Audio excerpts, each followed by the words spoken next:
Hello everyone, my name is Tushar Rana and I am from Triple IT City and I am a second year undergraduate student.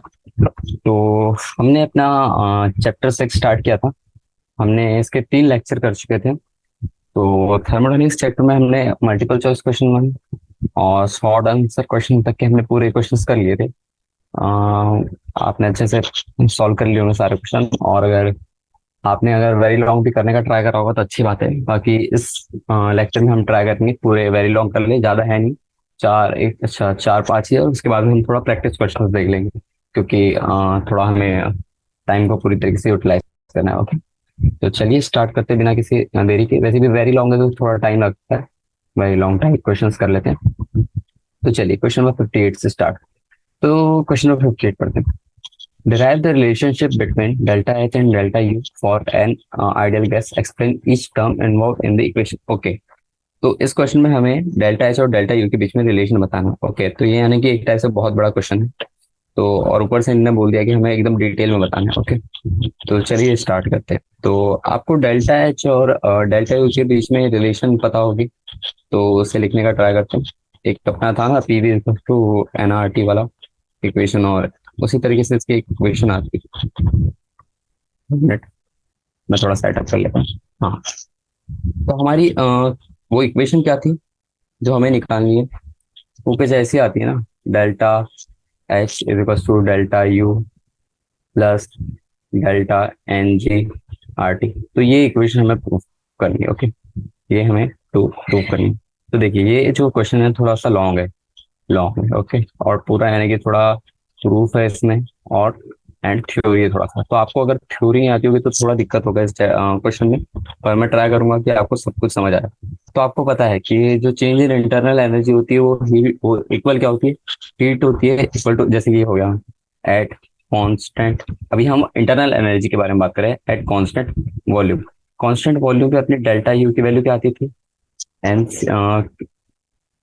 N C delta T, sorry, इसकी value क्या आती थी, heat into at constant volume into M, ये आती थी हमारी। Okay, और जो मेजोरिटी ऑफ केमिकल रिएक्शन होती थी वो, अगर मान लीजिए एक टेस्ट ट्यूब के अंदर में अगर कांस्टेंट प्रेशर के अंदर में रखें, यानी कि कहना चाहिए कि एक टेस्ट ट्यूब है, ये हमारा टेस्ट ट्यूब मान लीजिए, उसके अंदर हमारा कांस्टेंट प्रेशर है। ओके, और प्रेशर वॉल्यूम कंडीशन कांस्टेंट है, तो उसकी वैल्यू क्या आती, डेल्टा यू की वैल्यू एट कांस्टेंट प्रेशर कितनी आती थी, constant pressure into M. Okay, तो जो उसमें हमारी क्यूपी थी वो क्या थी हमारी, क्यूपी ये हमारी थी heat absorb by the system. Okay, अगर कांस्टेंट प्रेशर है तो उस पर इतनी हीट एब्जॉर्ब होती है, यानी कि सिस्टम के द्वारा। ओके, और जो हमारा माइनस पी वी आया था, सॉरी यहाँ पे माइनस पी वी आया। ओके, और जो हमारा माइनस पी वी है वो क्या हुआ, ये हो गया हमारा एक्सपांशन वर्क डन। ओके, तो अब मैं, आप बोलोगे ये सब आप क्या लिखा रहे हैं, क्या समझा रहे हैं, तो देखिए मैं आपको बताता हूँ। तो जो हमारा यू टू था, देखिए ये U two minus U one, ये क्या होगा, हमारा डेल्टा यू होगा, और इसकी वैल्यू हम अगर कांस्टेंट प्रेशर पे निकाले तो P into V two minus V one आएगी। ओके, ये आपको समझ आ गया। और अगर हम रीअरेंज करें इसको, ओके, तो इसकी वैल्यू कैसे आ जाएगी, क्यू पी की वैल्यू क्या आ जाएगी, Q P is equal to U two plus P into V two. ठीक है, और इसमें माइनस करना पड़ेगा हमें U one plus P into V one. तो ये कैसे लिखा आपने, क्योंकि मैं आपको बताता हूँ। देखिए, U two minus U one करना, तो U two minus U one तो आ गया, plus P V two minus P one. तो ये वाली वैल्यू है ना, ये वाली वैल्यू हमने यहाँ अरेंज करी है। कैसे, ओके, तो उसके बाद हमारा एक आपको थर्मोडायनेमिक्स फंक्शन याद होगा आपको, कि जो एंथैल्पी होती है एच, ये हमारा, इसको मान लीजिए आप पहली क्वेश्चन याद रख लीजिए। ओके, देखिए हमने क्यूपी क्या लिखा था, देखिए आपको मैं अच्छे से बताता हमने अभी तक क्या करा। ओके, देखिए ये हमने लिखे थे क्यूपी माइनस, तो देखिए हमने क्या लिखे, क्यूपी को हम यहाँ पे अरेंज कर रहे हैं। Okay, Q P is equal to delta U minus P into V लिख रहे हैं। ओके, ठीक है ना, और हमने इसको खोल दिया, यू डेल्टा यू को लिख दिया हमने U two minus U one, और माइनस पी इंटू वी को लिख दिया P into V two minus V one, और उससे हमने क्यूपी की वैल्यू यहाँ पे लिख दी। देखिए मैं आपको एरो बना देता हूँ, देखिए पूरा प्रूफ वाला बेस्ड है, तो ये एकदम थ्योरी थ्योरी पार्ट है, कुछ कुछ चीज आपको समझ नहीं आएगी। तो आपको इस चैप्टर में अच्छे से पढ़ाया गया होगा, तो थोड़ा मैं पास चलूंगा क्योंकि हम क्वेश्चन सॉल्व कर रहे हैं। ओके, तो देखिए मैंने ये पहली इक्वेशन ला ली, क्या ला ली, क्यूपी की वैल्यू मैंने डेल्टा यू को रीअरेंज करके प्रेशर वॉल्यूम की कंडीशन में ला ली। ओके, उसके बाद में हम चलते हैं नेक्स्ट क्वेश्चन पे। मैं क्या बोल रहा था, एंथैल्पी। ओके, अब ये तो हमारा हो गया इंटरनल एनर्जी के बारे में, अब एंथैल्पी के बारे में बात करना है। तो एंथैल्पी को हम कैसे लिखते हैं, तो जो एंथैल्पी होता है वो बेसिकली ये होता है ना, enthalpy is equals to U plus pressure into work done. ये हो गया हमारा सेकंड कंडीशन। अब हम देखिए ये जो पहली कंडीशन है और सेकंड कंडीशन है, तो उसको कैसे लिख सकते हैं, Q P is equals to H two minus H one is equals to delta H. ठीक है ना, ये कैसे लिखा मैंने, ये लिखा मैंने देखिए, इससे लिखा मैंने, आ, ये क्या हो गई, ये हमारी, so equation one becomes this one. कैसे, देखिए मैं आपको बताता हूँ। देखिए क्यूपी में देखिए इसका फॉर्मूला है Q two plus P into V two हो गया। देखिए और हमने एच की value U into P V two लिखा, तो अगर हम एच वन की एच टू की वैल्यू लिखते तो U two plus P into P तो कॉन्स्टेंट है, वी टू लिख दिए, तो देखिए U two into P V two, तो इसकी वैल्यू कितनी हो गई हमारी, डेल्टा एच टू हो गई। और वैसे ही हमारा डेल्टा एच वन हो गया, sorry H two and H one, तो इससे हमने लिख दिए Q P is equals to H two minus H one is equals to delta H. Okay, तो इससे हमारा हीट एट कांस्टेंट प्रेशर हमारा डेल्टा एच आ गया। अब देखिए जो क्यू है वो एक पाथ फंक्शन है। Okay, Q is an path function, path dependent ऐसा लिख सकते हैं। और एच जो हमारा, ये हमारा एच इज स्टेट। ओके, आपको पता है ना ये सारी टर्म स्टेट फंक्शन है, लेकिन जैसे कि ये रिलाई कर रहा है, यानी कि जो हमारा पार्ट डिपेंडेंट है फंक्शन वो डिपेंड कर रहा है किस पे, एच पे। देखिए इस रिलेशन से, इसको मैं सेकंड मान लेता, इस रिलेशन पे ये डिपेंड कर रहा है। तो देखिए अपन इक्वेशन टू को कैसे लिख सकते हैं। ओके, तो ये हमारी इक्वेशन टू थी, कहाँ लिखे हमने, देखिए ये वाली इक्वेशन टू थी, ये देखिए ये वाली इक्वेशन टू, सॉरी इसको मैंने गलत मार्क कर दिया, ये तो हमने सॉल्यूशन कॉन्क्लूजन लाया था।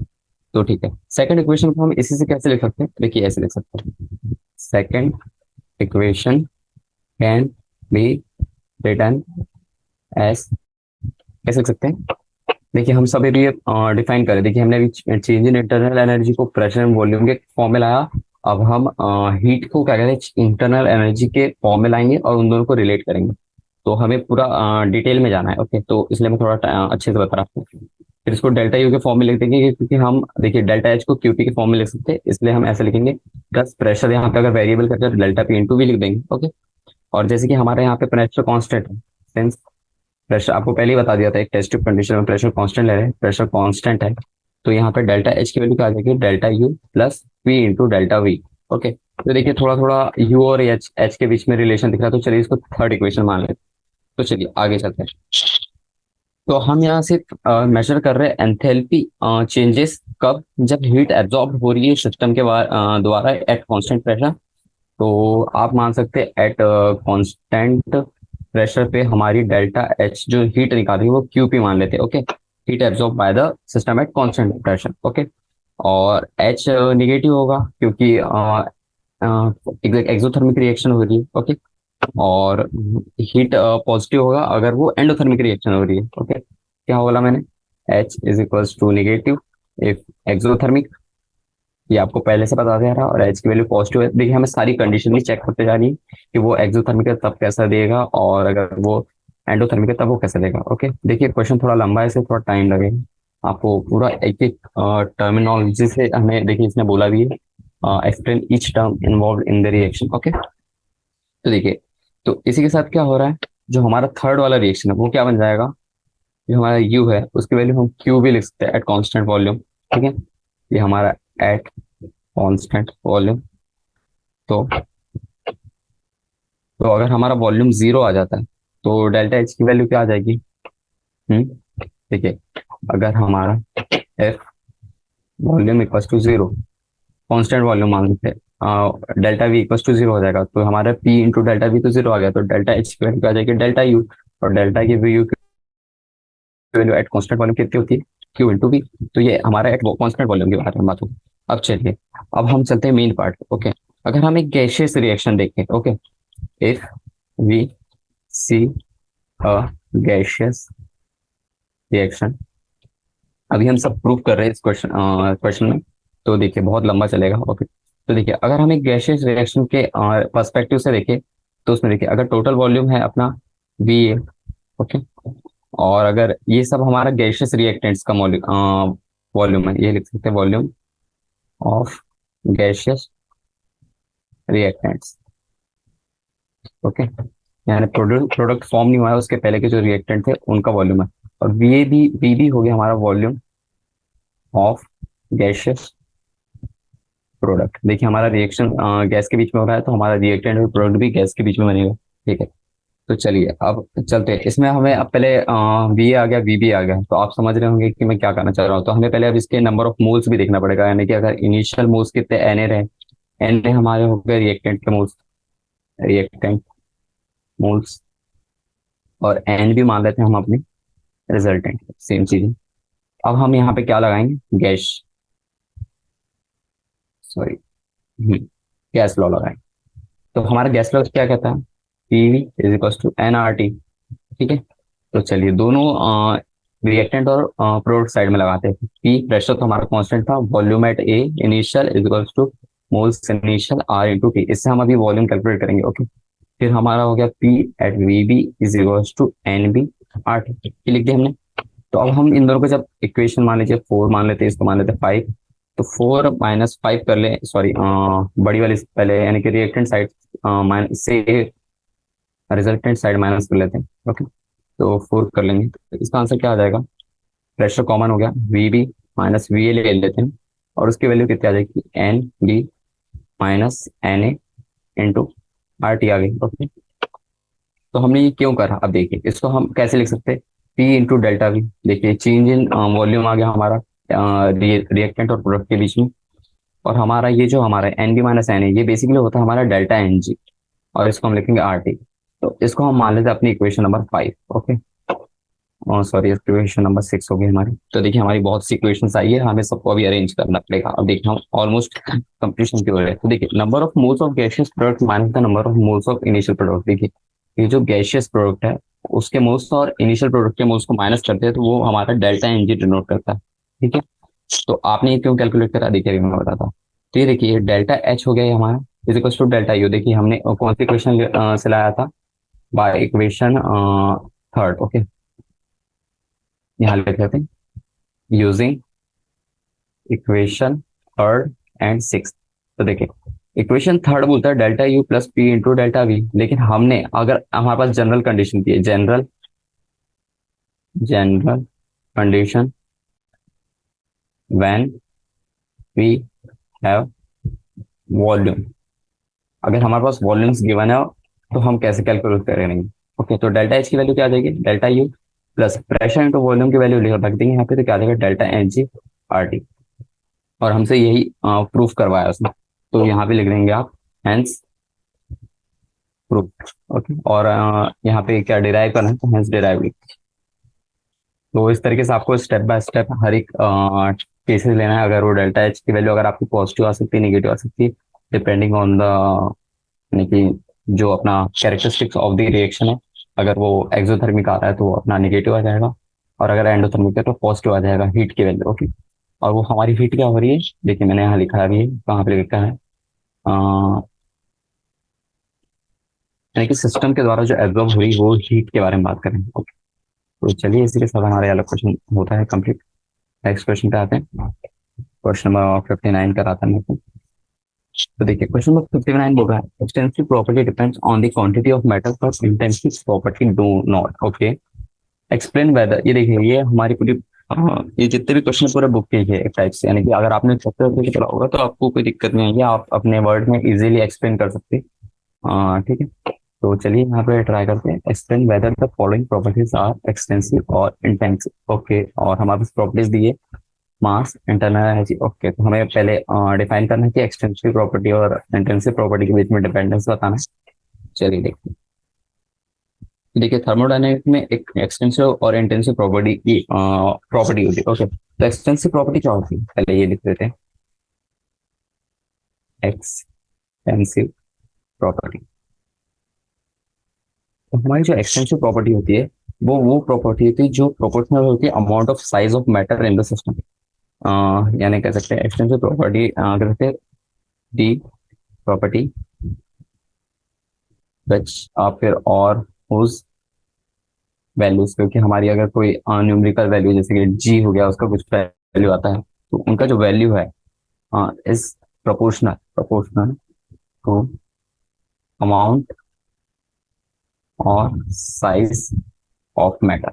ओके, यानी किसी मैटर के साइज, यानी अगर हम किसी मैटर, जा मान लीजिए अगर आप किसी जैसे बॉटल हो गया, अगर उसके बारे में आप उसकी कुछ प्रॉपर्टी यानी कि एनर्जी वगैरह कितनी रेडिएट कर रहा है, कॉपर मान लेते हैं, यानी कि हीटेड कॉपर वेसल है, तो उसके बारे में अगर हम उसकी एनर्जी, उसकी हीट और बाकी सारी प्रॉपर्टीज के बारे में देखना चाह रहे हैं, अगर उसमें साइज और मैटर के ऊपर वो प्रोपोर्शनल है, तो वो हमारी क्या हो गई, एक्सटेंसिव प्रॉपर्टी हो गई। और वहीं पे यहाँ पे जो एग्जांपल दिए है उसके हिसाब से हमारी एक्सटेंसिव प्रॉपर्टी में आ सकते हैं।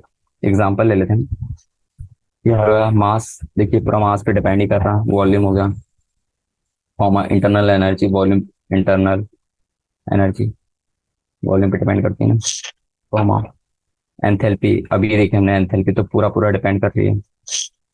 और क्या हो गया, देखिए इसमें दो चीज होती है, एक हीट कैपेसिटी और एक स्पेसिफिक हीट कैपेसिटी होती है। स्पेसिफिक हीट कैपेसिटी नहीं आती, इसमें सिर्फ हीट कैपेसिटी आती है। ओके, ये याद रखना है आपको, कभी कभी बच्चे कंफ्यूज हो जाते हैं। ठीक है, तो और जो हमारा properties that are independent of amount और size are known as intensive. Okay, ये कह सकते हैं, सॉरी। ओके, तो इसके नीचे आपके आंसर भी दिए, तो आप आंसर भी चेक कर लीजिए जब आप प्रश्न सॉल्व कर लेते हैं। अब हम इंटेंसिव प्रॉपर्टी के बारे में बता देते हैं। इंटेंसिव प्रॉपर्टी, तो इंटेंसिव प्रॉपर्टी क्या कहते हैं, अपोजिट लिख दीजिए, यानी कि पूरी डेफिनेशन नहीं लिखूंगा, अपोजिट टू एक्सटेंसिव लिख देते हैं।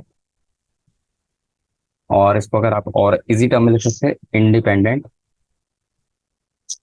ऑफ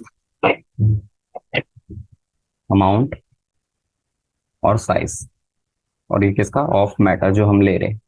ओके, तो इस तरीके से देख सकते हैं। और हमारे पास जो एग्जांपल दिए हुए हैं इनमें से हम देखें तो इसके एग्जांपल कुछ ऐसा सकते हैं। टेम्परेचर, टेम्परेचर क्या है, तो अपने हिसाब से बदलता है, तो उसमें कोई किसी बाहर के फैक्टर का नहीं आता। डेंसिटी, मास, पावर, वॉल्यूम, तो सब एकदम प्रोपोर्शनल नहीं, यानी कि उधर भी कटेगा तो इधर भी कटेगा।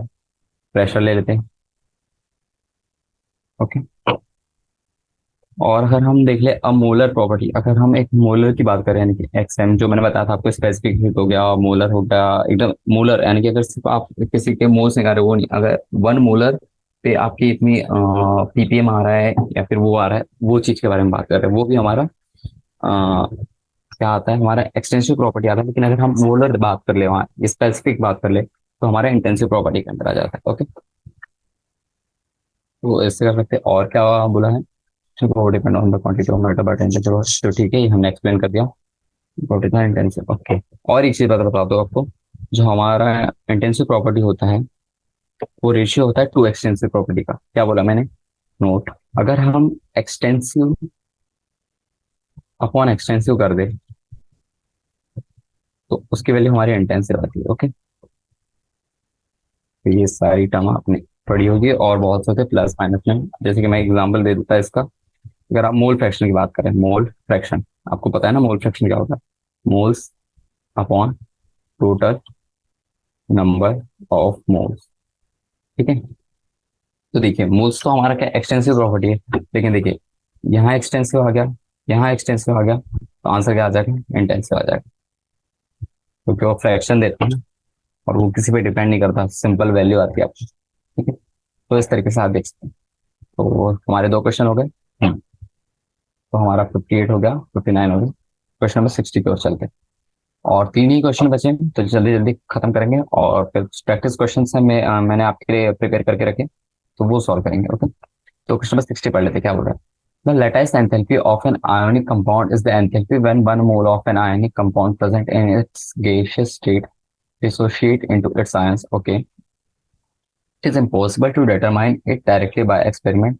Suggest an explain indirect method to measure lattice enthalpy of an. Okay, तो इसमें हमें बोला है कि लेटाइस एंथैल्पी हमारी क्या होती है, आयनिक कंपाउंड, यानी कि जब 1 mole of ionic compound gaseous state में रहता है, तब उसकी जो एंथैल्पी होती है उसे हम लेटाइस एंथैल्पी कहते हैं। ओके, और हमें बोला है कि NaCl एक कंपाउंड है, NaCl, उसको एग्जांपल लेके हमें लेटाइस एंथैल्पी कैलकुलेट करनी है। ओके, तो चलिए करते हैं। तो देखिए जो एंथैल्पी होती है, चलिए लिख लेते हैं लेटाइस एंथैल्पी होती क्या है। लेटाइस एंथैल्पी, तो लेटाइस एंथैल्पी बेसिकली ये होता है enthalpy that occurs when 1 mole of an ionic compound dissociates into, देखिए लेटेस्ट में हम आयन की बात करते हैं, ओके, इनटू इट्स आयोनिक, या फिर यहाँ पे आयनिक कॉन्स्टिट्यूएंट की जगह हम आयंस लिख देते हैं डायरेक्टली सिंपल टर्म्स में। आयंस, वो भी कौन से स्टेट में, in gaseous state. Gaseous state is called the lattice, उस कंपाउंड की एंथैल्पी होती है, ओके। तो ये हमने लेटाइस एंथैल्पी डिफाइन कर दी। और हमें अब बोला है एग्जांपल, तो NaCl का एग्जांपल लेना है हमें, ओके। तो ये हमारा भी सॉलिड बोल रहा है, ओके। तो हमें इसे तोड़ना पड़ेगा, पहले डिसोशिएट करते हैं इसको आयंस में। Na plus plus Cl minus हो गया, ओके। तो ये कैसे देखा जाए, ये Na प्लस गैशियस, यानी कि हमें किसी भी कंपाउंड है उसको पहले गैशियस स्टेट में हमें डिसोशिएट करना है। तो ठीक है, हमने डिसोशिएट कर दिया इसको। तो उसके बाद में हमें बोला है, तो आपको जहाँ तक मुझे यहाँ तो ये याद है, यानी कि मैंने एक क्वेश्चन करा था, मैंने जेई के टाइम पे हमें प्रैक्टिस करता था, मुझे इसकी थोड़ी थोड़ी याद है क्या होती थी। ये लेटाइस एंथैल्पी कुछ ऐसी होती थी, और मैं थोड़ा सा इस चैप्टर पढ़ाने पहले मैंने थोड़ा किया था, यानी कि थोड़ा रिसर्च किया था इसके बारे में। तो इसकी वैल्यू कुछ इतनी आती, किलो जूल पर मोल, ओके। ये कैसे आई, तो हमें ये कैलकुलेट करना है। तो देखिए मैं बताता हूँ आपको, इसके लिए हमें थोड़ा बड़ा पेज लेना पड़ेगा। मैं पहले स्क्रॉल कर लेता थोड़ा सा, ठीक है। तो इतने में आ जाएगा। तो देखिए थोड़ा ग्राफिकल टर्म्स में देखिए, हमें क्या बनाना है। ये हमारे पास दिया है NaCl सॉलिड दिया है, और हमें इससे डिसोशिएट करना है Na प्लस, और हाँ थोड़ा और ऊपर ले लेते हैं, अच्छी स्पेस मिल जाएगी। Na प्लस गैशियस में डिसोशिएट करना है, प्लस Cl माइनस गैशियस में डिसोशिएट करना है। तो देखिए ये हम एक बैरियर ले लेते हैं जो हमें चाहिए, यानी कि हमें ये हमें चाहिए रिजल्टेंट मान के चलते हैं, रिजल्टेंट। और ये हमारे पास कह दिया है गिवन, यानी हम प्रोडक्ट क्वेश्चन आंसर के बेसिस पे कर रहे हैं इसको सॉल्व, ओके। तो देखिए ये नीचे वाला लेवल है, ऊपर वाला लेवल है। तो इस लेवल से उस लेवल तक जाने में हमें कुछ कुछ स्टेप्स फॉलो करना पड़ता है। क्या स्टेप्स फॉलो करना पड़ता है, तो देखिए सबसे पहले स्टेप होती है, पहले जो होगा हमारा ये है, ये ऐसा होता है। तो यहाँ क्या होता है, Na सॉलिड पहले Cl2 के साथ कंबाइन करता है गैस।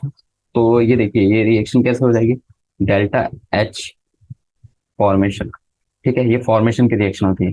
Na प्लस और Cl2 से NaCl बना तो डेल्टा H फॉर्मेशन, और ये नीचे की तरफ एरो रहता है, ओके। पहले अभी आपको मैं सब चीज समझाऊंगा, आपको समझ नहीं आ रहा होगा क्या आ रहा है, ओके। पर मैं अभी बताता हूँ। फिर अगर Na सॉलिड में अगर और एक हाफ Cl2 डाल दी, ठीक है, तो ये कितना हो गया,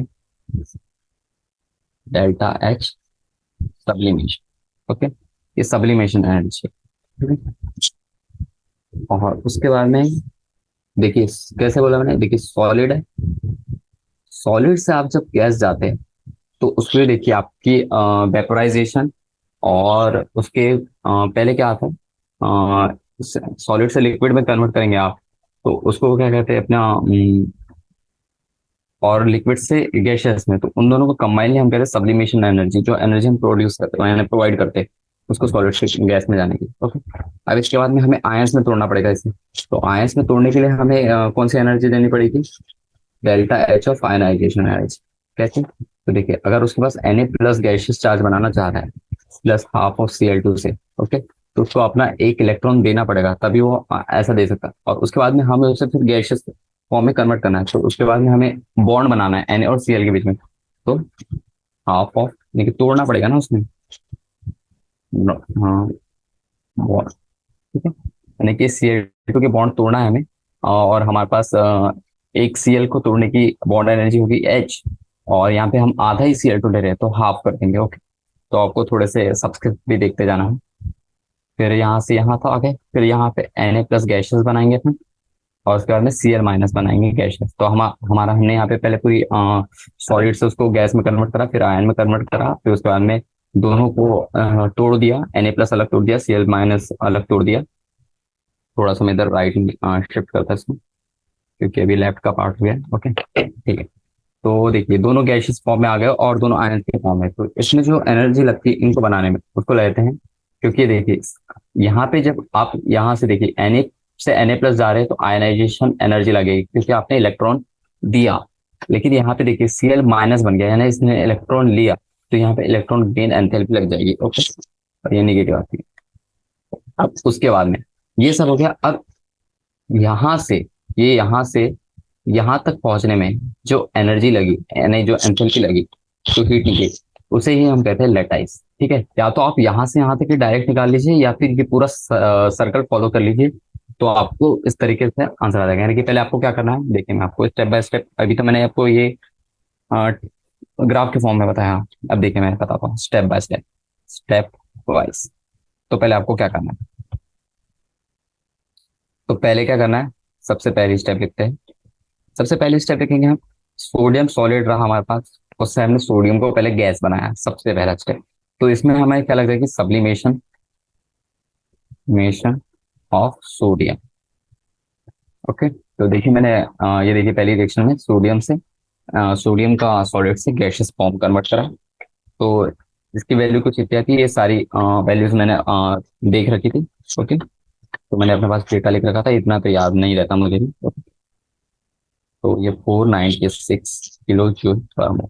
अगर आपके पास ऐसा कोई क्वेश्चन आ गया तो आपको ये याद करना पड़ेगा बोर्ड में, हालांकि जेई में ये सब ऐसा कुछ नहीं देते, आपके पास वैल्यू दी रहती है। ओके, अब ये पहली इक्वेशन आ गई, और सॉरी इसकी वैल्यू कुछ इतनी थी, ये मैंने आयनाइजेशन एनर्जी लिख दी Na, sorry delta H not of sublimation कितनी आ जाएगी, इसकी वैल्यू आती है 108.4 किलो जूल मोल। ठीक है, ये हमारी होगी सब्लिमेशन प्रोसेस। उसके बाद में हम इसको आयंस के फॉर्म में कन्वर्ट करते हैं, तो Na प्लस बनाता है, आपको पता ही है, और ये इलेक्ट्रॉन देगा तभी बना पाएगा। तो उसमें जो आयनाइजेशन एनर्जी लगती है डेल्टा एच आई, उसकी वैल्यू कुछ आती है 496 किलो जूल पर मोल। तो देखिए मैंने थोड़ा ऊपर लिख दिया था, मेरे पास डेटा दिया है और थोड़ा सा मैंने गलत लिख दिया था। ओके, फिर तीसरा देखिए, हमारा पहले सॉलिड था, गैस बन गया, गैस से हमने आयन बना लिया।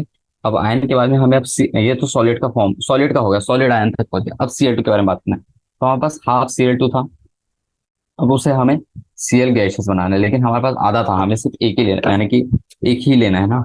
तो इसको हम ऐसे लिख सकते हैं 2Cl, यानी कि ये Cl मॉलिक्यूल था, उसको हमने तोड़ दिया, Cl को भी तोड़ना है ना। तो डिसोसिएशन ऑफ क्लोरीन में जो इलेक्ट्रॉन रिएक्शन एंथैल्पी रखती है वो हाफ लगेगी। ठीक है, क्योंकि आधा मॉलिक्यूल दिया है। अगर एक Cl2 मॉलिक्यूल में X लग रही है तो हाफ ऑफ Cl2 मॉलिक्यूल में क्या लगेगी, E/2 लगेगी ना। तो उसकी हाफ ऑफ बॉन्ड एनर्जी कितने लिखेंगे आप, बॉन्ड एंथैल्पी लिखेंगे आप, 242 होती है, डिवाइड बाय 2 करेंगे तो 121। तो 121 किलो जूल पर मोल ये आ जाएगी। अब फोर्थ चलते हैं, देखिए अब आपके पास क्लोरीन आ गया। क्लोरीन, इसको हम बोर्न हैबर साइकिल के नाम से भी जानते हैं, आपको याद होगा, क्लोरीन माइनस कर लिया। तो इसमें देखिए अब क्लोरीन को क्लोरीन माइनस चार्ज बनाना है, क्योंकि अगर आपको लेटेस्ट फॉर्म करना है तो आपको एक पॉजिटिव नेगेटिव चार्ज बैलेंस करने के लिए लगता है, NaCl Na प्लस और Cl माइनस के फॉर्म में ही एग्जिस्ट करता है। तो इसमें जो इलेक्ट्रॉन गेन एंथैल्पी, क्योंकि आप इलेक्ट्रॉन ले रहे हैं तो इलेक्ट्रॉन गेन एंथैल्पी देना पड़ेगा, तो वो कितनी होगी माइनस, क्योंकि इलेक्ट्रॉन गेन है तो माइनस आएगा, -348.6 किलो जूल। ओके, ये सारा डेटा मैंने अपने पास नोट करके रखा है, आप चाहे तो चेक कर सकते हैं, शायद कुछ गड़बड़ हो जाए। और उसके बाद में फाइनली Na प्लस बन गया, Cl माइनस हो गया। तो इसमें जो हमारा Na प्लस Cl माइनस जो हमारा लेटेस्ट फॉर्म हुआ, और देखिए मेन दिक्कत क्या, मेन चीज क्या बताए, Na गैशियस है और Cl भी गैशियस है। तो ये जो प्रोडक्ट फॉर्म होगा वो हमारा इनके Na सॉलिड होगा, और इसमें जो एनर्जी आएगी डेल्टा एच, वो पूरी हम कैलकुलेट करते हैं। क्या कैलकुलेट करेंगे, delta H1 plus delta H2 plus delta H3 plus delta H4। क्योंकि मैंने आपको बताया, आप देखिए यहाँ तक कि ये पूरी पता है क्या है, कि पूरा जो राउंड घूमे आप वही है ये सब। ओके, तो इस तरीके से आप देख सकते हैं।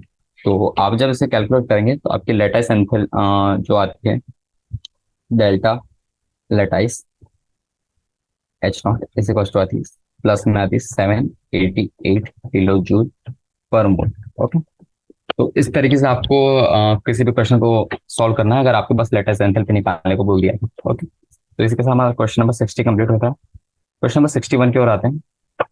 Delta G is a net energy available to do useful work and is thus a measure of free energy. Okay, ये बात सही है। हम डेल्टा जी से एनर्जी के बारे में, फ्री एनर्जी के बारे में बात करते हैं और हम इससे स्पॉन्टेनिटी बताते हैं। ओके, तो अच्छा, इसमें वही पूछा, देखिए, show mathematically that delta G is the major of free energy, find the unit of delta ji. Okay, तो हमें डेल्टा जी को डिराइव करना है, उससे हमें इक्वेशन बतानी कि, सॉरी, उसकी यूनिट बतानी है। फिर क्या लिखा है, if a reaction has a positive enthalpy and a positive entropy change what. Okay okay, तो पूरे डेल्टा जी की पूरा राउंड कहानी लिखना है एक टाइप से। ओके, तो चलिए आगे बढ़ते हैं। तो सबसे पहले मैं आपको बता दूं यहाँ पे एंट्रोपी के बारे में, क्योंकि डेल्टा जी का फॉर्मूला क्या होता था, delta G equals to delta H minus T delta S ये होता था। ये हमें पता है, लेकिन हमें हमें डिराइव करना है। तो देखिए, पहले डेल्टा एस के बारे में बात करते हैं। डेल्टा एस टोटल क्या होता था हमारा, होता था delta S system plus delta S of surrounding. Okay, ये मैंने क्या लिखा है, देखिए, जब एक सिस्टम थर्मल इक्विलिब्रियम होता है, तब सराउंडिंग का जो टेम्परेचर होता है और सिस्टम का टेम्परेचर होता है वो एक दूसरे से डिपेंडेंट। ओके, तो जैसे ही rise in enthalpy of surrounding, यानी कि अगर ये बढ़ेगा तो ये कुछ घटेगा, या फिर ये कुछ घटेगा तो ये कुछ बढ़ेगा। इस तरीके से थर्मल इक्विलिब्रियम में रहते हैं, इक्विलिब्रियम। ओके, तो देखिए, अब हम डेल्टा एस सराउंडिंग के बारे में बात करते हैं। डेल्टा एस सराउंड, उसकी वैल्यू कितनी आती है, डेल्टा एस सराउंडिंग, यानी कि सराउंडिंग है तो सराउंडिंग की हीट लेंगे और डिवाइड बाय टी करेंगे। लेकिन जो डेल्टा एस सराउंडिंग आता है ना, उसकी वैल्यू हमारी एग्जैक्ट अपोजिट होती है डेल्टा एस ऑफ सिस्टम के। तो delta S system divide by T करेंगे, लेकिन जो डेल्टा एस सिस्टम होता है वो हमारा delta H of system divide by T. यानी कि क्या कहना चाहता हूँ मैं, कि जो कैसे कहते हैं इसको, तो कि मैं आपको पहले डेल्टा एस टोटल लिखा था, उसकी वैल्यू क्या होगी, डेल्टा एस सिस्टम और सिस्टम, और इसकी वैल्यू क्या आते हैं, minus delta H of system divided by T. ठीक, अब अगर हम इसे रीअरेंज करें, ओके, ये टोटल है, सराउंडिंग क्या होता है, सिस्टम का उल्टा होता है। ठीक, तो अगर हम इन दोनों इक्वेशन को सॉल्व करें तो टोटल कितना आ गया, पहले तो आ गया हमारा delta S system. Delta S जो टोटल होता है वो हमारा सिस्टम का होता है। ओके, और उसको हम कैसे लिख सकते हैं, सराउंडिंग के टर्म्स में delta H of system divided by, sorry, कुछ गड़बड़ लिख दिया हमने। ओके, तो अभी कर लेते हैं। पहले हमें मैंने सेम लिख दिया था, रीअरेंज करना है हमें। रीअरेंज करेंगे तो हमारा डेल्टा एस जो टोटल आ जाएगा, उसके बाद आ जाएगी T into delta S of system minus delta H of system. ये मैंने कैसे लिखा, इसमें हमने थोड़ा सा मैनिपुलेशन करा, टोटल के टर्म में डेल्टा एस ऑफ जो सिस्टम था हमारा, उसके हमने delta H system divide by T करा, और डेल्टा एच सिस्टम की जगह हमने ये डेल्टा एस ऑफ सिस्टम ये वाली इक्वेशन लिख दी। ओके, तो उसके बाद में हम स्पॉन्टेनियस प्रोसेस करें, अगर हम, आपको पता होगा, अभी हम फॉर स्पॉन्टेनिटी चेक कर लेते हैं।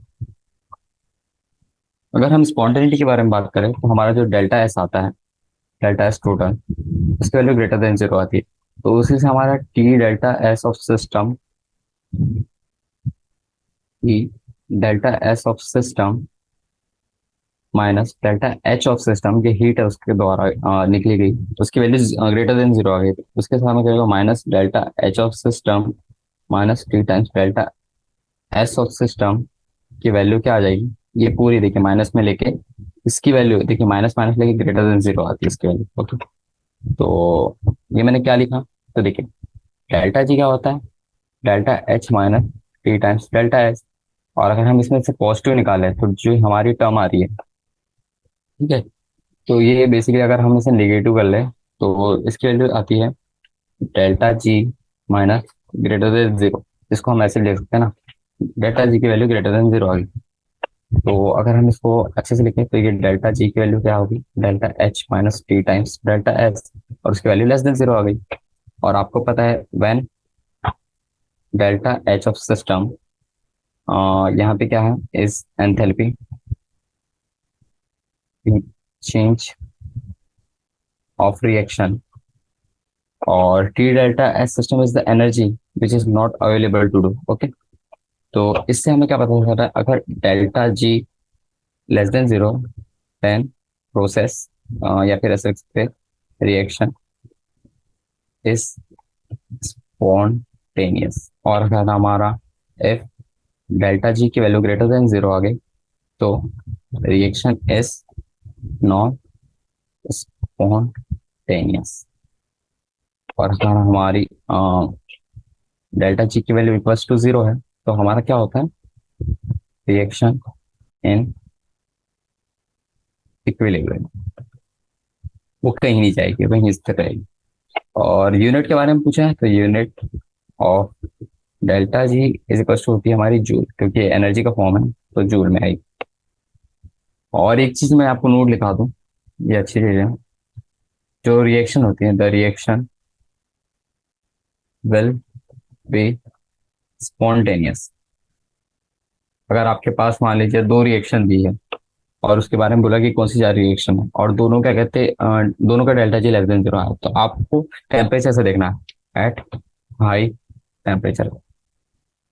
तो क्या बोला मैंने, देखिए, अगर आपके पास delta G is equal to delta H minus T times delta S आया और इसकी वैल्यू टी 1 है, और अगर डेल्टा जी 1 है और डेल्टा जी 2 है, delta H minus T 2 delta S है, इसकी वैल्यू भी लेस देन 0, इसकी वैल्यू भी लेस देन 0 है, but which one is more spontaneous. अगर आपसे पूछ ही लिया तो आपको क्या करना है, T two greater than T 1 है, सो हमारा जो आएगा क्या आएगा, delta G two process will be more spontaneous. तो इस तरीके से आप देख सकते हैं। तो चलिए क्वेश्चन नंबर 61 भी होता है हमारे इसी के साथ। लास्ट क्वेश्चन पे चलते हैं, क्वेश्चन नंबर 62 पे। तो लास्ट क्वेश्चन है, इसके बाद हमारा पूरा थर्मोडायनेमिक्स चैप्टर भी खत्म हो जाएगा, और उसके बाद मैं एक दो क्वेश्चन करा दूंगा मेरे पास में, फिर आपकी अच्छी प्रैक्टिस हो जाएगी, और आप इजीली कोई भी क्वेश्चन कर सकते हैं अगर आपके बोर्ड वोर्ड में आ गया, और जेई के भी ऑलमोस्ट सारे क्वेश्चन कर लेंगे। और अगर आपको अच्छे क्वेश्चन करने हैं तो मैं आपको थोड़ी बहुत बुक बता दूंगी, जैसे कि कुछ आप प्रैक्टिस मटेरियल एनटी अभ्यास करके एक ऐप हुआ करता था, तो आप उस पर जाकर ट्राई करिए, वहाँ पे बहुत से अच्छे अच्छे क्वेश्चन थे। क्वेश्चन 62 पे आते हैं। Graphically show that the work done in an expansion when the state of an ideal gas is change reversibly and isothermally from P initial V initial to P final to V final with the help of PV plot compare the work done in the above case with the okay। तो हमें P initial P final हमारे पास initial state दी हुई है और final state दी हुई है, और हमें अगर रिवर्सिबली आइसोथर्मल एक्सपांशन करना है तो हमें उसको पीवी प्लॉट बनाना है, किसका, वर्क डन का। ओके चलिए करते हैं। तो कुछ नहीं है इसमें, बहुत इजी। कैसे, इसमें आपको सिर्फ और सिर्फ ग्राफ बनाना। तो मैं देखिए आपको बताता, जो आइसोथर्मल प्रोसेस का ग्राफ होता है, आइसोथर्मल प्रोसेस, आइसोथर्मल प्रोसेस में क्या होता है, टेम्परेचर इक्वल्स टू कांस्टेंट होता है। अगर हमारा टेम्परेचर कांस्टेंट होता तो हमारा ऐसा एकदम कहना चाहिए कि हमारे पास जो वेल डिफाइंड ग्राफ रहता था, जो हम बहुत बार बना चुके हैं, पूरा ग्राफ अच्छे से बनाता है, ठीक है। ये हमने एक प्रेशर की लाइन बनाई, एक वॉल्यूम की लाइन बनाई, ठीक है, ये वी हो गया हमारा, क्योंकि पीवी ग्राफ बनेगा उसी से हमारा वर्क डन बनेगा, ठीक है। तो एक ग्राफ ऐसा बनता है, सभी को पता है, पर इसमें क्या करना है, देखिए ये वी फाइनल हो गया, ये हमारा हो गया वी इनिशियल, ये हो गया हमारा पी इनिशियल, क्या हो गया हमारा पी फाइनल। ओके सॉरी, हमें एक्सपेंशन करना है तो थोड़ा सा गड़बड़ होगा, ठीक है। तो देखिए ये वाला जो हमारा होगा पी इनिशियल, ये होगा ये पी फाइनल, ये वाला होगा, क्योंकि वी इनिशियल है तो यहाँ पे पी इनिशियल आना चाहिए, थोड़ा गलत लिख गया है, ठीक है, क्योंकि एक्सपांड कर रहे हैं तो हमारा वो आएगा, तो ये हमारा आइसोथर्मल चेंज है। ओके आइसोथर्मल चेंज, तो इसमें आपको बोला वर्क डन, तो वर्क डन क्या होता है, basically area under the graph. तो ये जो एरिया आएगा, देखिए पी इनिशियल पी फाइनल, तो आपको पूरा नहीं लेना है, और ये रिवर्सिबली है, ओके, तो आपको सिर्फ इतना लेना है, तो ये ग्राफ, तो रिवर्सिबली वर्क डन कैसा होगा, और एक ये वाला डॉट डॉट डॉट डॉट भी बना देता हूँ, ये नीचे का एरिया, ओके, देखिए ये वाला एरिया, ओके, और ये नीचे का एरिया। तो उसने बोला है कि हम बताइए कि रिवर्सिबली वर्क डन बताइए। ओके तो पहला वाला क्या, रिवर्सिबली वर्क, तो देखिए रिवर्सिबली वर्क को हम कैसे लिखते बताएगा, कंबाइंड एरिया होता है हमारा। कंबाइंड एरिया मतलब कि ये एरिया अगर मैं ऐसे स्क्वायर के फॉर्म में लिखूं तो इसमें आपका ये वाला तो आएगा ही, ये वाला तो आएगा ही, यानी जो हमारे पास ऊपर वाला था ये तो यानी कि कोई शक नहीं है, लेकिन इसके साथ ये जो डॉट डॉट वाला है ना, वो वाला भी कंबाइन होके आता है। ओके, ठीक है। ये जो नीचे वाला एरिया है वो भी हमारा उसमें काउंट होता है रिवर्सिबली वर्क डन में, क्योंकि आप ऊपर जा रहे हैं तो ऊपर से जब नीचे आ रहे हैं तो आपको पूरा लेना पड़ेगा। ओके। और अगर हम सेकंड वाला देखें इरिवर्सिबल, यानी कि रिवर्सिबल बोले तो यानी कि एट कह सकते हो, इसको ऐसे लिख सकते हैं, वर्क डन, यानी कि हम इसे इरिवर्सिबल ना बोलते हुए हम ऐसा लिख दे इसको, work done at constant pressure P final, यहाँ पे लिखा भी है। ओके, देखिए देखिए, work done in the box with that carried out against at a constant external pressure P final. Okay, तो अगर constant external pressure P final ही ले रहे हैं तब उसमें वर्क डन बताना है। ओके, तो उसमें जो वर्क डन आता है वो सिंपली इतना ही आता है बस, ये वाला। कौन सा वाला? सिर्फ वो, यानी कि जो नीचे का डॉट है वो नहीं आता। यानी कि अगर ये आपका ग्राफ है, ये पी बी फाइनल है, ये बी इनिशियल है, और ये पी फाइनल है, सॉरी ये पी इनिशियल है और ये पी फाइनल है, पी फाइनल। तो ये जो एरिया आएगा ना, बस इतना ही एरिया रहता है उसके अंदर। ओके, तो आपको इससे क्या नहीं कि क्या कंक्लूजन मिल रहा है, तो देखिए, जो हमारा वर्क डन इन फर्स्ट था, फर्स्ट क्या था, is equals to reversible, reversible. और हमारा जो वर्क डन इन सेकंड था, वर्क डन इन सेकंड, वो था हमारा एट कांस्टेंट प्रेशर। तो देखिए इसमें आपको क्या दिख रहा है, एज अ ग्राफ, यानी कि ग्राफ के रिस्पेक्ट में ही बताने बोल रहा है। तो देखिए इसमें देखिए, ये वाला एरिया तो आ ही रहा है। ओके, ये वाला भी एरिया आ रहा है, दोनों में सेम है, लेकिन इसमें एक्स्ट्रा क्या है, ये डॉट डॉट डॉट डॉट वाला एरिया। यानी अगर इससे देखें तो देखिए ये पूरा ऐसा इतना एरिया ले रहा है, और सेकंड वाले वर्क डन में सिर्फ इतना एरिया ले रहा है। तो कौन सा वाला एरिया ज्यादा है? तो देखिए, जो वर्क डन इन फर्स्ट था वो ज्यादा है than work done in second. तो ये आपको याद रखना है, जो रिवर्सिबली का वर्क डन होता है वो ज्यादा होता है as compare to at constant pressure. तो चलिए, इसी के साथ हमारा क्वेश्चन नंबर 62 भी कंप्लीट होता है, और इसके साथ हम अपना चैप्टर नंबर 6 केमिस्ट्री का एग्जाम्पलर क्वेश्चन में हमने सारे क्वेश्चंस कर लिए, और हमारा ये चैप्टर भी कंप्लीट होता है। तो मैं आशा करता हूँ कि आपको सारे क्वेश्चंस अच्छे से समझ आए होंगे, और अगर किसी क्वेश्चन में डाउट है तो आप अच्छे से थोड़ा सा और प्रैक्टिस करिए, और मेरे लेक्चर को और अच्छे से डबल से देख लीजिए तो और अच्छे से क्लियर हो जाएगी। ओके, तो चलिए, थोड़ा सा मैं 5 मिनट के थोड़ा वाटर ब्रेक ले लेता, यानी 5 मिनट के, सॉरी 1 मिनट के, और उसके बाद हम थोड़े से 3-4 क्वेश्चन करेंगे थोड़ा जेई के ऊपर। अच्छे क्वेश्चन, अच्छे तो नहीं कह सकते, पर ये पिछले जेई के पेपर्स में आए हुए क्वेश्चन, तो कुछ कुछ अच्छे क्वेश्चन है, कुछ कुछ बहुत इजी क्वेश्चन है। तो आपको इससे आइडिया हो जाएगा किस टाइप से क्वेश्चन आते हैं। ओके, तो ठीक है, थोड़ा सा ब्रेक ले लीजिए आप भी, ताकि मैं क्वेश्चंस निकालता, जहाँ पे मैंने थोड़ा क्वेश्चंस निकाल के रखे अपने पास। ओके, तो ठीक है, आपका ब्रेक टाइम खत्म होता है। तो चलिए हम अब मैंने कुछ प्रैक्टिस क्वेश्चंस करके रखे हैं, तो वो प्रैक्टिस क्वेश्चंस कर लेते हैं, बहुत इजी इजी क्वेश्चन। ओके, तो चलिए क्वेश्चन नंबर 1 कर लेते हैं। क्वेश्चन नंबर 1 बोल रहा है, देखिए ये जो है ना, पिछले जो थर्मोडायनेमिक्स का जो पार्ट होता है, थर्मोकेमिस्ट्री होता है ना, तो उस वाले इससे मैंने क्वेश्चन लिए, क्योंकि हमने अभी जो एग्जाम्पल क्वेश्चन करे उसमें जो थर्मोडायनेमिक्स से थे उससे बहुत से क्वेश्चन कर लिए, लेकिन हमारे मैंने थोड़ा सा ऐसा महसूस किया कि थर्मोकेमिस्ट्री से कुछ क्वेश्चन नहीं है वहाँ। तो मैंने ऐसे सर्च किया था कि थर्मोकेमिस्ट्री से कुछ अच्छे क्वेश्चंस। तो चलिए वो क्वेश्चंस देखते हैं और ट्राई करेंगे कि सॉल्व कर पाए। देखिए पहला क्वेश्चन इजी लग रहा है मुझे। The process with negative entropy change is, okay, तो इसमें पहले ऑप्शन पढ़ लेते हैं, यानी कि ऐसी प्रोसेस बताना है उसमें जिसमें डेल्टा डेल्टा एस की वैल्यू लेस देन 0 है, तो ये प्रोसेस बताना है। तो पहला, dissolution of iodine water, sublimation of dry ice, ये एमसीक्यू है, सिंगल करेक्ट है। ओके, यहाँ लिख देता मैं, यहाँ लिखना नहीं, ड्रॉ कर, सिंगल करेक्ट, और आगे कुछ होंगे मल्टीपल करेक्ट, वो भी देखेंगे। ठीक है, तो dissolution of iodine in water, sublimation of dry ice, synthesis of ammonia N2 and H2, dissociation of CSO4 to CO and SO3। तो देखिए, तो इसके लिए आपको रिएक्शन लिखनी पड़ेगी, मैं आपको थोड़ा आंसर वाला लिखा हूँ। ओके, आंसर कैसे लिखाने, मुझे पता है जो N2 होता है हमारा, N2 जब गैसियस फॉर्म में रहता है, और जो 3H2 है, और जब ये फॉर्म करता है क्या होना था, 2 टाइम्स NH, स्पेस कम जाता है कभी भी। ओके, तो चलिए यहाँ लिख लेते हैं। देखिए, ये N2 हो गया प्लस 3 टाइम्स H2 बैलेंस में पहले से कर लिया, मेरे को याद है, बहुत बार कर चुका हूँ। ठीक है, बैलेंस्ड है। अब देखिए आपने ये कैसे निकाला। तो जब भी आपके बारे में डेल्टा एस पूछा जाए तो आपको क्या कैलकुलेट करना है, कैलकुलेट डेल्टा एन जी, आपको रिएक्शन आनी चाहिए। ओके, अब अगर आपको डेल्टा एन जी के बारे में पूछा तो देखिए इसमें 2 है, तो रिएक्टेंट साइड में यानी प्रोडक्ट साइड में से रिएक्टेंट को माइनस करेंगे 4, ये 3 + 1 4, तो इसकी वैल्यू क्या आ जाएगी, -2, और -2 इज लेस देन 0।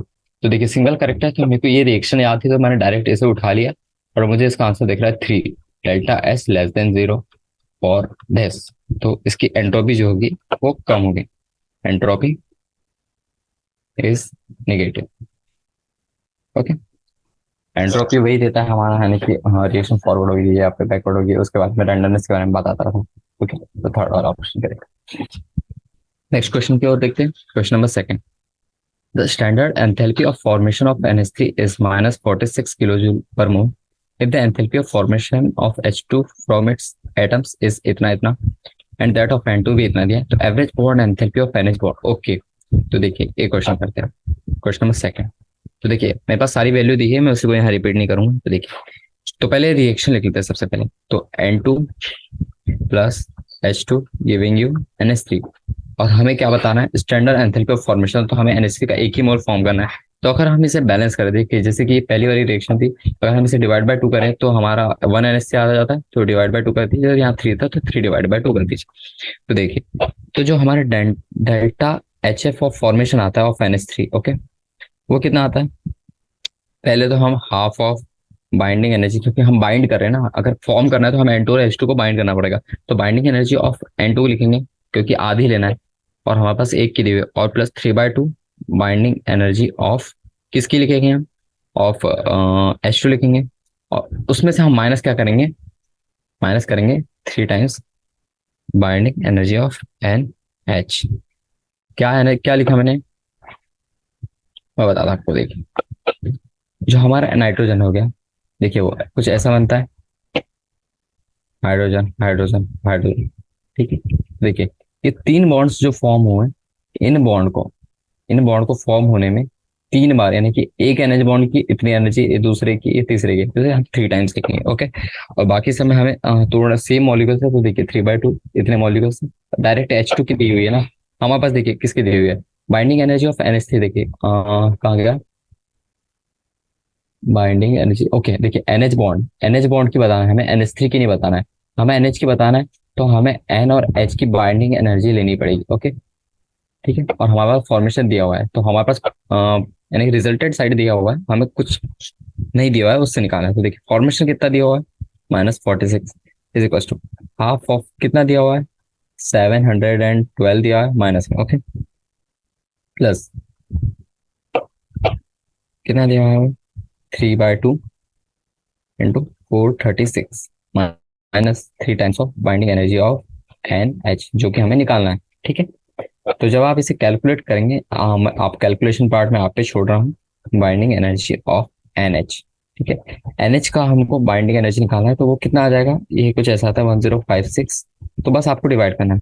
तो अगर एक single single each binding energy of NH, okay, each NH की बाइंडिंग एनर्जी कितनी आएगी, ये 1056 डिवाइड बाय 3 करेंगे आप, तो ये कैलकुलेट कर लीजिए आप भी, 352 किलो जूल पर मोल। ओके, तो ये आती है उसकी वैल्यू। तो इसका आंसर मुझे क्या दिख रहा है, सेकंड दिख रहा है, तो ये टिक कर लीजिए आप। चलिए क्वेश्चन नंबर थर्ड की ओर आते हैं।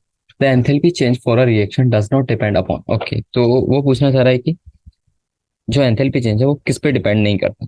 तो ऑप्शन पढ़ लेते हैं, use of different reactants for the same product, नहीं, इस पे तो डिपेंड करते हैं। ओके, सेकंड देखिए, the nature of intermediate reaction, हाँ, इस पे डिपेंड नहीं करता, वो सीधे इनिशियल और फाइनल स्टेट पे डिपेंड करता है। ओके, तो आप इससे लिख सकते हैं थर्ड का, द, देखिए एंथैल्पी चेंज है तो उसको बीच की स्टेट से मतलब ही नहीं ना, enthalpy change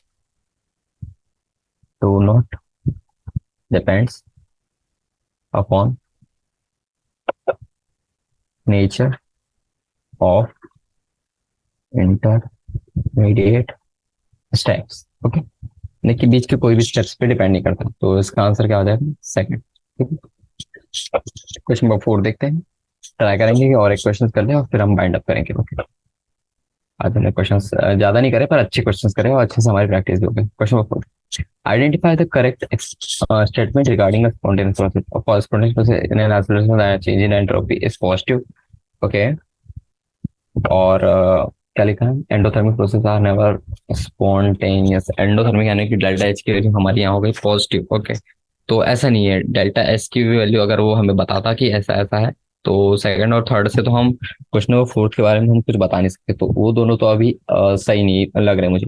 lowering of energy in the reaction process is the only criteria for spontaneity. नहीं, एनर्जी क्या उस पर टेम्परेचर पे भी डिपेंड करता है। अगर टेम्परेचर हमारा पॉजिटिव की जगह निगेटिव आ गया तो उससे हमारा टी डेल्टा एस की वैल्यू कुछ नेगेटिव और पॉजिटिव आ जाएगी और हमारा डेल्टा जी की वैल्यू भी चेंज होती जाएगी, तो उससे हम स्पॉन्टेनिटी के बारे में बता नहीं सकते एकदम। यानी कि ये क्राइटेरिया है, लेकिन लोअरिंग ऑफ एनर्जी, उसमें एनर्जी की तो कोई ऐसी बात नहीं है। तो फॉर स्पॉन्टेनियस प्रोसेस में change in entropy is always positive. हाँ, फर्स्ट ऑप्शन मुझे सही लगा। ठीक है, तो आपको ऐसे सारे ऑप्शंस चेक करते जाना है, मैं यहाँ पे टिक करते जा रहा हूँ। अब एक लास्ट क्वेश्चन कर लेते हैं हमारा, क्वेश्चन नंबर 5। क्वेश्चन नंबर 5 बोल रहा है, for a particular reversible reaction at temperature T, delta H and delta S were found to be both positive. Okay. If T naught is the temperature at equilibrium, the reaction would be spontaneous when. Okay. तो हमें spontaneity के बारे में बताना है, तो आपको एक फॉर्मूला बताया था मैंने, यानी कि अभी हमने जस्ट इसके पहले वाले पेज पे, यानी कि जो एनसीईआरटी के एग्जाम्पल का लास्ट क्वेश्चन था, सेकंड लास्ट क्वेश्चन था मे बी, उसमें आपको फॉर्मूला कहा था delta G is equal to delta H plus T times delta S. Okay, एक क्वेश्चन लिखा था मैंने आपको। तो देखिए, जब इक्विलिब्रियम आता है, एट इक्विलिब्रियम, तब हमारा डेल्टा जी की वैल्यू क्या आ जाती है, जीरो आ जाती है। सही बात है, ठीक है। तो डेल्टा जी की वैल्यू जीरो आ गई तो हमारा जो delta H minus T delta S है उसकी वैल्यू भी जीरो आ जाएगी। ओके, तो for a reaction to be spontaneous, delta G should be negative, delta G should be negative, ये मैंने आपको बताया था। तो इसके लिए आपको क्या करना पड़ेगा पता है क्या, सो टेम्परेचर की वैल्यू आपको टी नॉट से ज्यादा रखना पड़ेगा, तब उसकी आपकी वैल्यू डेल्टा जी की वैल्यू क्या आ जाएगी, यानी कि देखिए जो टी है इससे आप ज्यादा रखेंगे इसकी वैल्यू, यानी कि इसकी वैल्यू आपके पास जो इनिशियल टेम्परेचर रहता है, जो डेल्टा जी नॉट लिखते हैं हमारा standard third Gibbs free energy, उसमें जो टेम्परेचर आता है टी नॉट, उसकी वैल्यू से इसकी वैल्यू से आप जब टेम्परेचर की वैल्यू ज्यादा रखेंगे तब आपका जो रिएक्शन होगा स्पॉन्टेनियस आ जाएगा। तो यहाँ पे temperature is equal to greater than T, यही करना है पड़ेगा। ओके, तो ठीक है, आज के लिए हम इतने ही क्वेश्चंस करते हैं और आप प्रैक्टिस करते रहिए आगे क्वेश्चन के लिए। और ठीक है, thank you all of you.